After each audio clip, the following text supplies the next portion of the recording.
बिहार सरकार ने कल एक महत्वपूर्ण निर्णय लिया और उसके निर्णय के अनुसार बिहार की विधानसभा ने जो सामाजिक आरक्षण है वो 65% करने का फैसला किया है। इसके बाद उन्होंने जो इकोनॉमिकली वीकर सेक्शन, जो आर्थिक दृष्टि से कमज़ोर है, ऐसे वर्ग के लिए भी 10% आरक्षण ये 65% के ऊपर देने का फैसला किया है। इसका मतलब ये है कि पूरा आरक्षण जो है वो तकरीबन 75% बिहार में पहुंच गया है। तो मैं उनको मुबारकबाद देता हूं और मुझे लगता है कि बिहार जैसे राज्य ने आज एक रास्ता बताया है जिसको हम अगर अनुकरण करते हैं तो कुछ गलत नहीं होगा। राज्य में आज फैसला, सुप्रीम कोर्ट का फैसला आने के बाद 50% पर मामला रुक गया है। कांग्रेस के वर्किंग कमेटी ने दिल्ली और हैदराबाद के कार्य समिति की मीटिंग में फैसला किया है कि आरक्षण की मर्यादा 50% से हटा देनी चाहिए, उसको रिलैक्स कर देना चाहिए। और जिन जिन राज्यों में ऐसे आरक्षणों के मामले अभी प्रलंबित हैं, जैसे महाराष्ट्र में सबसे बड़ा मसला जो हुआ है वो जो मराठा आरक्षण का हुआ, अन्य भी सामाजिक आरक्षण है ना महाराष्ट्र, उसका भी नाम नहीं बोलता हूँ मैं, पर ये सब आरक्षणों का फैसला अगर करना है तो महाराष्ट्र के आरक्षणों की मर्यादा जो राहुल गांधी जी ने कही है कि जितनी संख्या उसकी उतनी भागीदारी, यानी कि कास्ट सर्वे करना चाहिए। कास्ट सर्वे करके जितनी सामाजिक जितनी संख्या जिस वर्ग की है उसके अनुसार उसको आरक्षण मिलना चाहिए। ये जनरल भूमिका राहुल जी ने ली है और 50% की जो मर्यादा है उसको भी हटाने के बारे में कांग्रेस पार्टी ने भी समर्थन निश्चित किया है। मुझे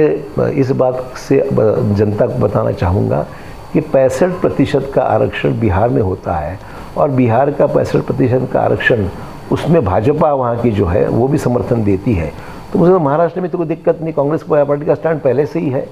और सरकार अगर ये फैसला करती है कि बिहार के अनुसार ये आरक्षण की मर्यादा हटा दे, जिसकी जितनी संख्या है उसके अनुसार उसको आरक्षण दे और उसमें केंद्र सरकार की भी मदद की ज़रूरत पड़ेगी। अगर इस मामले को न्यायालय यानी कोर्ट के दायरे में कोई ले जाता है, उसको चैलेंज करता है, तो केंद्र सरकार ने उसको हम इंटरवीन करके राज्य सरकार की भूमिका को समर्थन देना चाहिए, मदद करनी चाहिए, लीगल असिस्टेंस भी देना चाहिए और केंद्र सरकार का ज़रूरत पड़े तो कॉन्स्टिट्यूशनल अमेंडमेंट भी करना चाहिए जो इस EWS के लिए किया था। तो मेरा ये कहना है कि ये मामला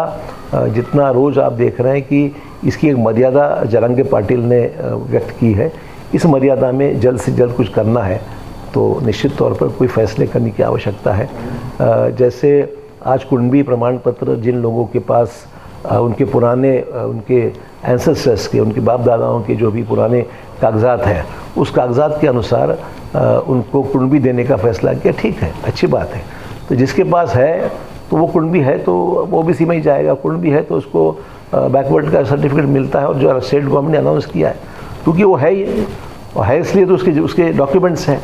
जिनके पास नहीं है, जिनके पास में आरक्षण के लिए कोई रास्ता नहीं है, उसके लिए आरक्षण की मर्यादा अगर बढ़ाते हैं तो ये मामलों के साथ अन्य मामले भी देश भर के या महाराष्ट्र के भी